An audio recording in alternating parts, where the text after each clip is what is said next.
All right, we are going to start the review for the first day of the exam next week. Eighth period, I'm sorry that my stuff wouldn't work, so I told you I'd get it by Saturday morning. So I suggest that you write this stuff down. You can use it on your notes, and then if you'll submit it to me, and any notes that you have will be bonus points. So let's get started. All right, to label this, we want to start from the inside, and we want to start with natural. Okay, those are your counting numbers, 1, 2, 3, anything that you can count with. Whole numbers, that includes your zeros, and then it goes 1, 2, 3. So it's 0, and then your counting numbers. And then your integers,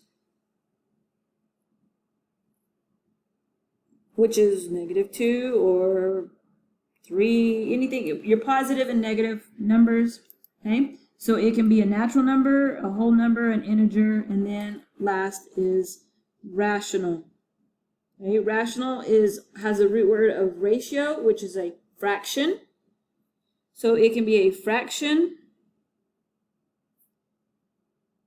decimal, or percent, okay? And if you need to, always pause the video and catch up on your writing. All right, a fraction, you can change a fraction to a decimal to a percent.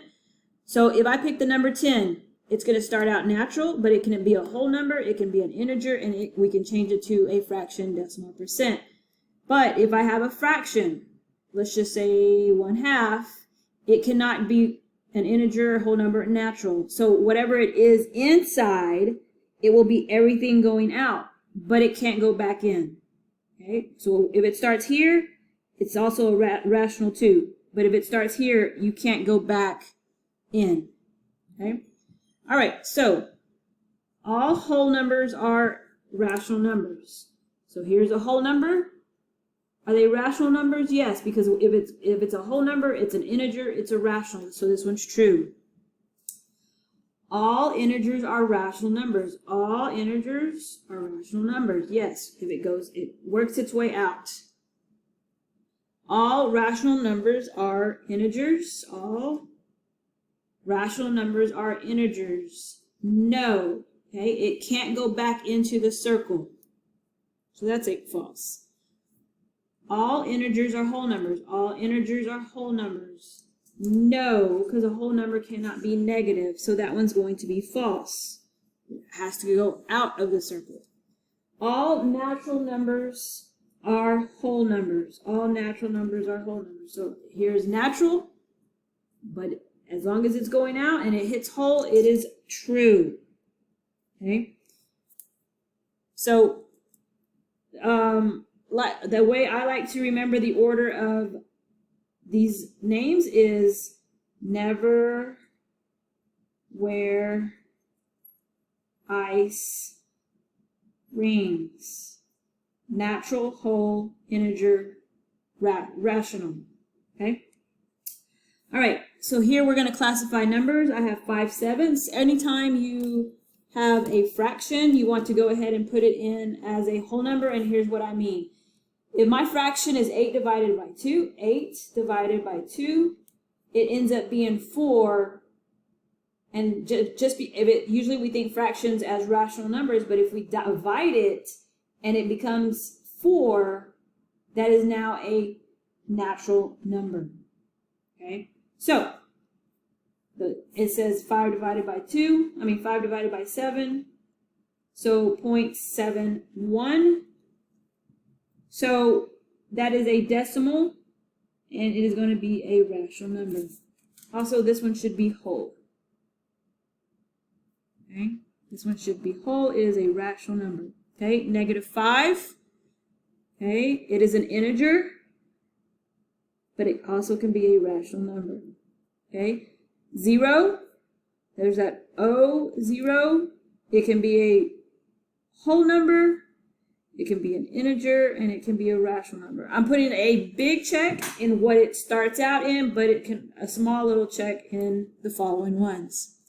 14, that is a natural number. It is a whole number, it is an integer, and it is a rational number. 2.3, negative 2.3. Just because it's negative doesn't mean it's an integer. It is a rational number, because rational numbers can be negative. And then 0.65, that is a rational number. Okay? All right. Which of the following does not equal negative 4/9?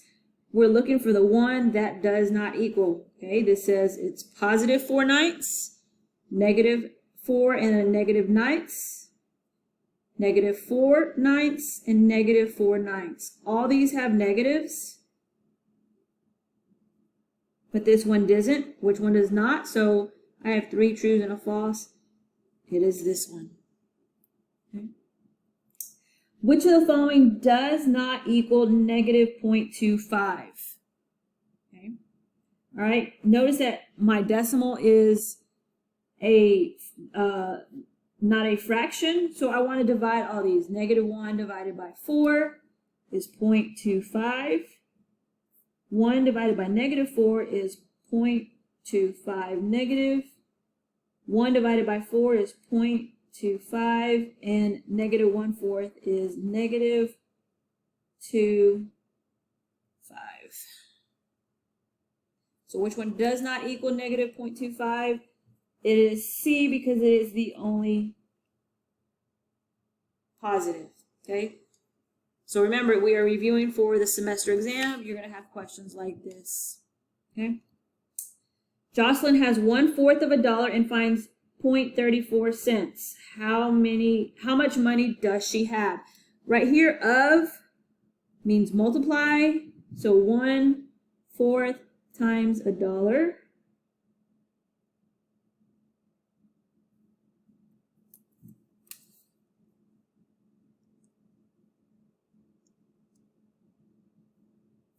Or let me erase that.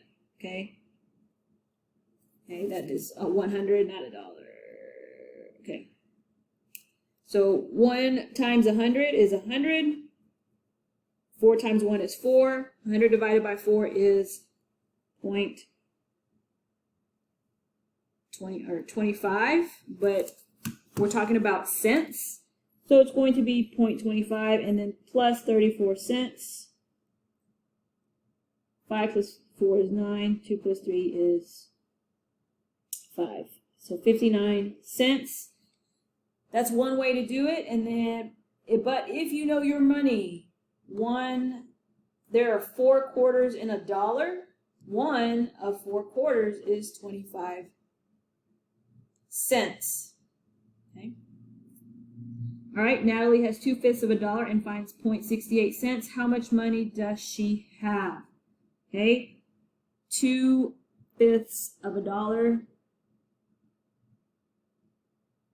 Same thing, 2/5 times 100 over 1.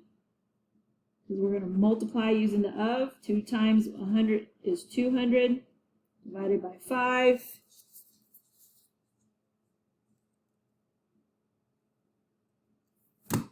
We got 40. So 40 cents plus 68. 4 plus 6 is 10. So $1.08. Also, if this is talking about a dollar,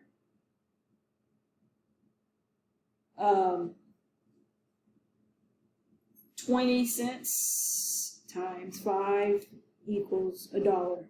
Okay, so you got to know your parts of money or how many coins makes up a dollar.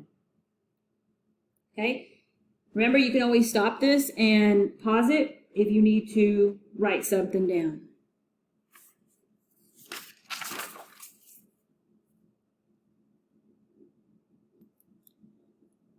All right, next part, Lorenzo. played a basketball game where he received 3.5 points for each basket made and lost 3.5 points for each missed basket. He played the game 3 times with the outcomes listed below.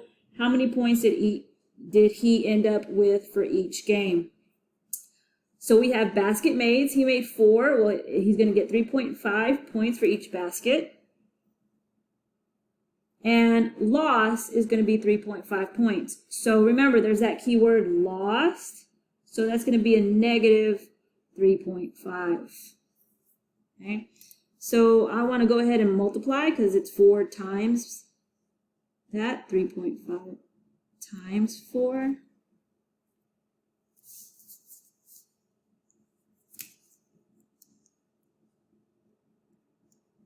Which is 14, and then negative 3.5 times 4 is negative 14. Well, if I have a negative and a positive and a negative 14, it ends up canceling out and he has 0 points.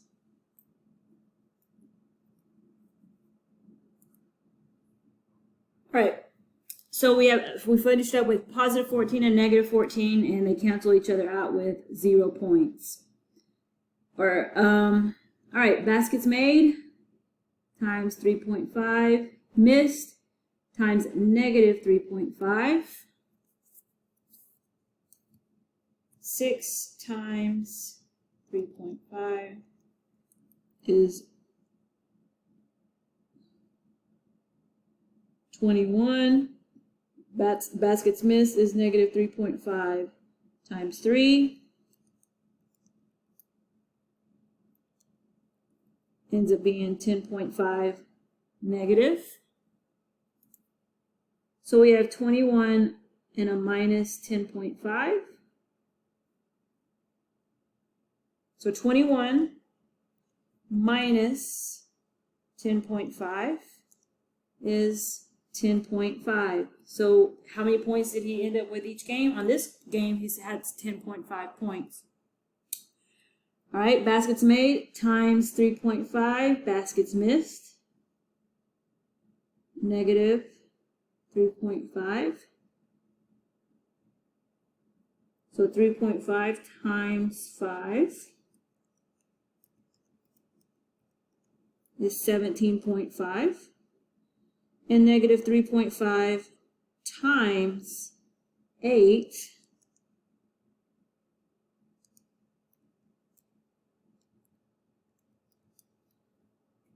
is 28. So with a negative, so 17.5 and a negative 28. So 17.5 minus 28. So he ends up with negative 10.5 points.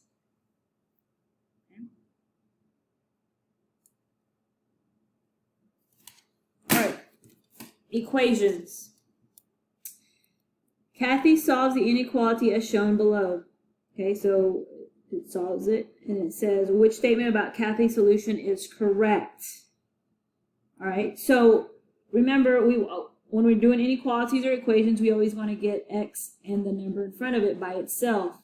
So right here, remember, if this is a positive 3, we do the opposite. And what we do to one side, we do to the other side. So she went minus 13, minus 13. And 1 minus 13 is negative 12. So this is correct. She did all this. That is correct. And she brought that down. Okay. Then we have a negative 2x. And we want to get x by itself. So if I have negative 2x, I want to bring it down. And what I do to one side, I do to the other. Okay. So then we have negative 12 divided by negative 2, and that is 6. So this is correct. And then we have x equals negative 6. All right, well, so right here it says Kathy should add 13 to both sides of the inequality. Okay, that is right here where it says add. No, we subtract, so that one's not good. Kathy should multiply both sides of the inequality by negative 2. We're talking about right here, not multiply, divide. So no. Okay, should be division. This was subtract.